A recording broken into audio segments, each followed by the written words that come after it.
तड़ित झंझा और चक्रवात।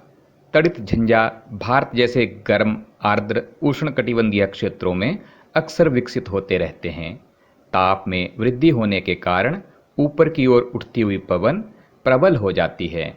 पवन वायु में पहले से विद्यमान जल बूंदों को अपने साथ ऊपर की ओर ले जाती है, जहां ताप कम होने के कारण वे जम जाती हैं और पुनः नीचे की ओर गिरने लगती हैं। गिरती हुई जल की बूंदें तेज गति से ऊपर उठती हुई वायु से क्रिया करके बिजली कौंधती है, जिससे ध्वनि उत्पन्न होती है। इसी घटना को हम तड़ित झंझावात कहते हैं। आइए जानें, बिजली गिरने के वक्त हमें कौन कौन सी सावधानियां बरतनी चाहिए। किसी ऐसे वृक्ष के नीचे आश्रय ना लें जो अलग थलग हो। यदि आप वन में हैं तो किसी छोटे वृक्ष के नीचे खड़े हों। खुली ज़मीन पर ना लेटें। धातु की डंडी वाले छाते का उपयोग ना करें। खिड़की के निकट ना बैठें। खुले गैराज, भंडारण शेड, धातु की चादरों वाले छत आदि में आश्रय ना लें। कार अथवा बस में आश्रय ले सकते हैं। यदि आप जल में हैं तो बाहर निकलकर किसी इमारत में चले जाएं। आइए जानें, तड़ित झंझा कैसे चक्रवात बन जाता है। बादल के बनने से पहले जल वायुमंडल से ऊष्मा लेकर वाष्प में बदल जाता है। जब जल वाष्प वर्षा की बूंदों के रूप में पुनः द्रव में बदलता है तो यह ऊष्मा वायुमंडल में निर्मुक्त हो जाती है। निर्मुक्त होने वाली ऊष्मा से आसपास की वायु गर्म हो जाती है।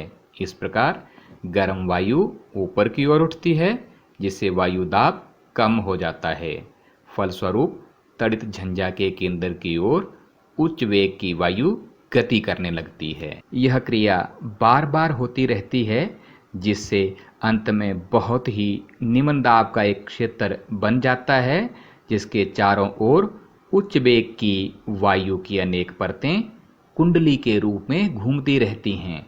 मौसम की इस स्थिति को हम चक्रवात कहते हैं।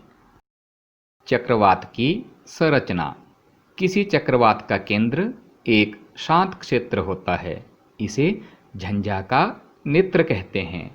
कोई विशाल चक्रवात वायुमंडल में वायु का तेजी से घूमता हुआ एक पिंड होता है, जो पृथ्वी तल से 10 से 15 किलोमीटर की ऊंचाई पर स्थित होता है। चक्रवात के नेत्र का व्यास 10 से 30 किलोमीटर तक होता है। यह बादलों से मुक्त क्षेत्र होता है और इसमें पवन का वेग कम होता है। इस शांत और स्पष्ट नेत्र के चारों ओर 150 किलोमीटर क्षेत्र तक बादल होते हैं।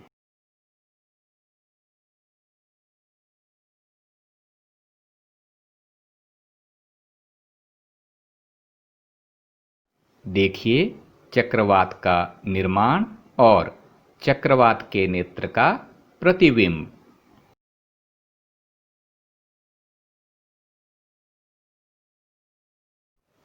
चक्रवात के कारण समुद्र में जल की ऊपर उठती विशाल लहरें, जिससे बहुत नुकसान होता है।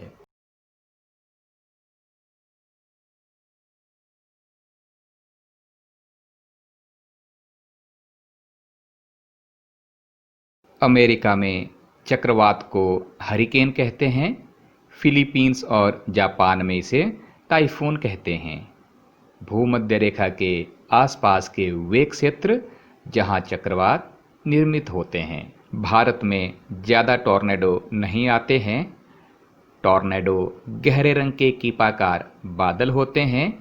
इनकी कीप जैसी संरचना आकाश से पृथ्वी तल की ओर आती हुई दिखाई देती है। अधिकांश टॉर्नेडो कमजोर व निर्बल होते हैं, पर कई 300 किलोमीटर प्रति घंटा के वेग से चलते हैं। टॉर्नेडो चक्रवातों के बीच में भी बन सकते हैं। एक नज़र टॉर्नेडो पर।